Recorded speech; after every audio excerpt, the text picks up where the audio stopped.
કહેવાય છે ને કે બાણ વાગ્યું એના ઘા રૂંજાઈ જાય, પરંતુ શબ્દોના ઘા નથી રૂંજાતા. મિત્રો, પુરુષોત્તમ રૂપાલાનું નિવેદન અને નિવેદનથી કેટલા વિરોધ, મિત્રો એ વિરોધ અટકવાનું નામ જ નથી લેતો. ક્ષત્રિય સમાજના વિરોધ હજી પણ યથાવત છે. ચૂંટણીના હવે ગણતરીના દિવસ એટલે કે 2 જ દિવસ બાકી છે. ભારતીય જનતા પાર્ટીની સાથે સાથે પુરુષોત્તમ રૂપાલા તો માફી માંગી, 3 થી 4 વખત માફી માંગી, પરંતુ ક્ષત્રિય સમાજ નમવા માંગતો નથી, માફી આપવા માંગતો નથી.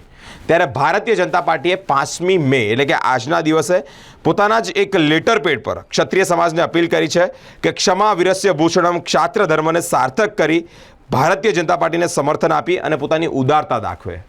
મિત્રો, પુરુષોત્તમ રૂપાલા તો માફી માંગે ઠીક છે, પરંતુ ભારતીય જનતા પાર્ટી પોતાના ઓફિશિયલ લેટર પેડ પર ઉદારતા દાખવવાની એક અપીલ પણ કરી છે.